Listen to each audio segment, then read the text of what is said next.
Se es maestro cuando se orienta, cuando se conduce, cuando con amor se acompaña, cuando se comprende al otro y se ayuda a que éste entre en el camino que es, ese camino que ya el maestro caminó.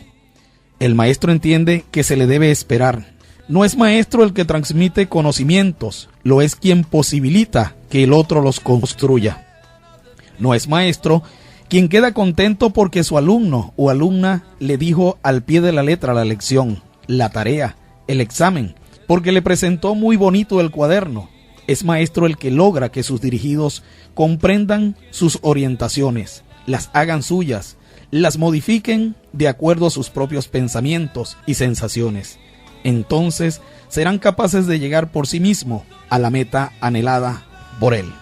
Quien es maestro cree que el aula, la clase, el tiempo de relación con ellos, con ellas, no tienen como fin tratar el tema que planificó y que el programa manda firmemente que ese espacio, ese momento es para que puedan salir a resolver problemas cotidianos que la vida presenta todos los días. Si ello no ocurre, el trabajo no tendrá verdadero sentido, ya que el fin primero y último de la educación es aprender a desenvolverse eficientemente en la vida, a partir de un sinnúmero de herramientas conseguidas en la escuela, la matemática, la biología, la ética, la filosofía, la química, entre otros. El maestro es un ser especialmente sensible. Su sensibilidad no es igual a la de los demás. Su comprensión va más allá de los hechos que observa. Es capaz de involucrarse, de meterse en lo que es el aprender, en las posibles causas y consecuencias de los hechos y asimismo visualizar alternativas para mejorar lo observado. Como sabe que aprender implica ir y venir, implica acelerar y desacelerar, entonces sabe esperar, sabe tener control sobre sí mismo y sobre el que aprende. Esto le permite entender lo que sucede a quien está aprendiendo, por donde se debe encaminar para conducirlo por el sendero adecuado. El error permite aprender, él convierte lo negativo en positivo, le posibilita al que aprende a verlo así, con ello estimula a ir adelante. Para poder hacerlo así requiere ser tolerante y con ello poder utilizar la adecuada medida. Si se atiende a uno, no se atiende al otro, diría el refrán popular. El maestro busca la forma y la encuentra para atender a todos.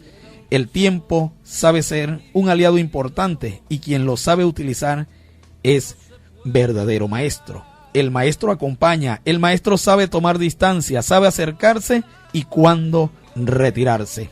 Muchos de los elementos anteriormente mencionados dan forma a un valor especial, el verdadero maestro, ser amigo. La amistad posibilita una positiva empatía que ayuda a que las partes entiendan que la exigencia es necesaria, que el esfuerzo se requiere y que la flexibilidad también, pero no siempre. Son muchas las cualidades que podríamos seguir mencionando en el perfil del verdadero maestro, mas quiero cerrar este escrito con intenciones de reflexión, con un valor que considero contiene a todos los demás, el amor.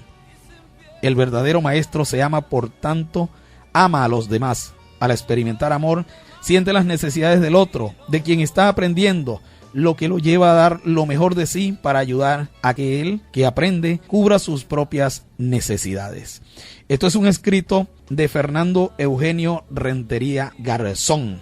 En consecuencia, tenemos esa reflexión sobre el maestro y quisiera dar inicio a este programa dándole la bienvenida al profesor Simón Morales, profesor de música, quien llegó al Francisco Salia un 22 de enero del año de 1977, al profesor Benigno Rojas, quien llegó un 1 de octubre en el año 1975, y alguien que fue alumno del profesor Arraez y quien entró allí en el Francisco Salia en el año 51, pero recibió clases del profesor Arraez en el año de 1955, el coronel de la Guardia Nacional retirado Asdrúbal Ramos Balsa. Buenas noches, bienvenido profesor Simón Morales, conocido y llamado muy cariñosamente por el profesor Arraez como Moralito. Buenas noches, Moralito. Buenas noches, mi querido discípulo, porque has tomado en cuenta mi nombre para esta entrevista con estos grandes amigos que hoy me acompañan. Espero que todo lo que recordemos hoy de Nicolás sea imperecedero, porque para nosotros Nicolás Arraez Puerta siempre estará en nuestros corazones. Gracias, Wilson, por habernos invitado, porque para nosotros es totalmente un grandísimo orgullo haber trabajado con ese roble, con ese gran hombre que se nos fue, pero que nos dejó una enseñanza imperecedera, que nos dejó metas, que nos dejó tantas cosas que nos pudo enseñar en ese poco tiempo prácticamente que estuvimos con él. Coronel Adrúbal Ramos, buenas noches, bienvenido. Muy buenas noches, muchas gracias por la invitación.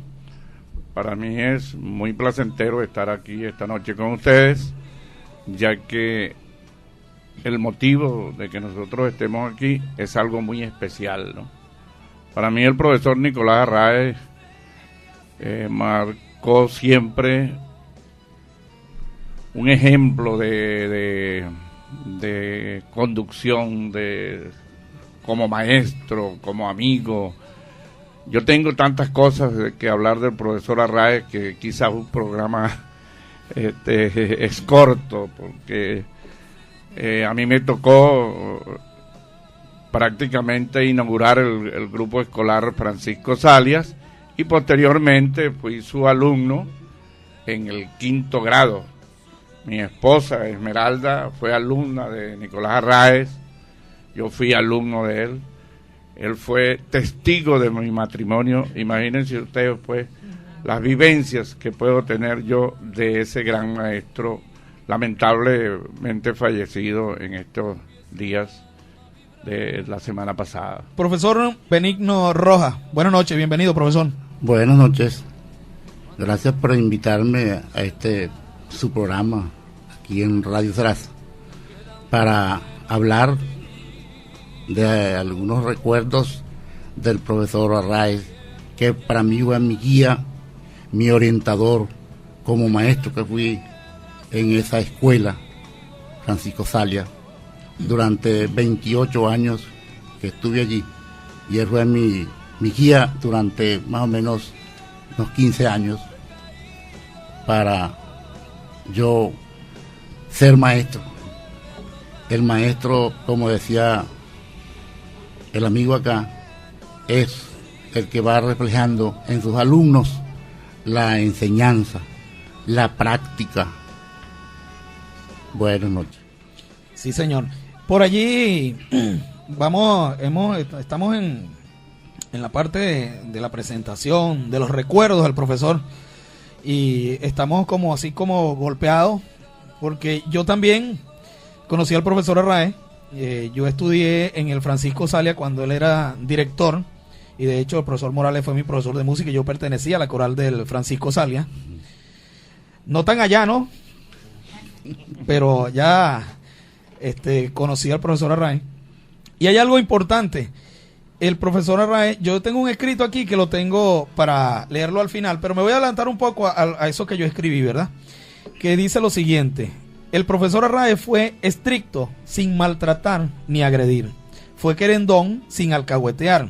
Tenía buen sentido del humor, sin burlarse de nadie. Era calmado, pero no apático. Apostaba a la excelencia, sin ser excesivo en ello. Pero sobre todas las cosas, era humano con defectos y virtudes. Hasta allí lo voy a dejar porque al final voy a terminar de leer este escrito. Entonces, el amigo Asdrúbal hablaba de conducción, de rectitud. Es cierto, era una persona que siempre estaba muy pendiente, pero nunca se oyó maltratar a nadie, nunca se le oyó alzarle la voz a nadie. Y entonces eso es una virtud, porque no todo el mundo tiene esa manera. Asdrúbal. Fíjate tú que es tan importante eso del profesor Arraez. Aquí este pueblo nosotros lo conocemos todo como es. Aquí hace años aquí habían apellidos sectorizados y estas cosas. Había un club muy importante donde no entraban sino aquellas personas que estaban dentro del círculo, adineradas y estas cosas, ¿no? Y él decía así, yo no creo en apellidos ni nada. Aquí el que salió bien pasa al otro año, el que no se queda. No me interesa sea hijo de quien sea. Así hablaba. Y en una oportunidad yo le dije, profesor, usted es así templado como el acero, le decía yo, fuerte como los soles de marzo y los aguaceros de agosto. Y me decía, no es tanto, Asdrúbal, tú exageras a veces, ¿no? Pero era un hombre, ¿verdad?, vertical en sus decisiones. Y no era el maestro que enseñaba castellano, no, era completo, dominaba todo. Era capaz de dar clases de historia, de cualquier materia, y lo hacía muy bien, era muy estudioso. Y él me enseñó una vez de que el hombre o la mujer que leía el periódico era el mejor informado a nivel del pueblo donde vivía o cualquier cosa, y no cometía errores ortográficos, sí sabía leer el periódico, y eso es cierto, porque hoy día nosotros pasamos por los libros y leemos y más nada, ¿no? Pero el profesor era muy cuidadoso en eso, es la coma, el signo de interrogación, todas esas cosas lo dominaba muy bien. Yo le decía a veces, era el rey de la tiza, ¿no? Porque ese hombre con una tiza y con un pizarrón, bueno, había que verle la cara, sinceramente. El profesor Arraez fue algo que yo considero que nos los dio la naturaleza durante 50 años, y yo creo que formó cualquier cantidad de generaciones con mucho ejemplo. Entonces nosotros nunca vimos, él salía con nosotros ya después de unos adultos graduados que veníamos aquí. Usted nunca vio al profesor Arraez dando tumbos borracho en un negocio por ahí. No, nada de eso. Ese era un hombre completamente sereno en todos sus procederes, y cuando lo aconsejaba a uno había que oírlo, porque lo que te estaba diciendo era algo muy especial. En el velorio anterior yo en el entierro, hablé con una de sus hermanas, ¿no?, que vino por allí, y le decía yo, lo que pasa es que el profesor tenía ese carácter tan fuerte, y me dice ella, y él era el más suave de los Arraez Puertas. Le digo yo, imagínate cómo serían los demás, pues. Bueno, porque a mí me tocó la oportunidad, recién graduado en Valencia, de subteniente, trabajar en Valencia. Y él tenía un hermano que se llamaba Baldomero Arraez Puerta, que era sargento de la Guardia Nacional y trabajó conmigo, ¿no? Era especialista en cosas de vialidad de la autopista regional del centro, y allí conocí también a un hermano de él llamado Domingo, que creo que murió también, y creo que queda uno vivo llamado Cruz. El resto no, en verdad no recordaba, sino antier que vi a su hermana aquí después del entierro. Yo tengo muchas anécdotas del profesor Arraez, demasiadas, pues, imagínate. Ya vamos a hablar, porque no crea que este par de muchachos que está al lado suyo tienen también su cuanto cuento.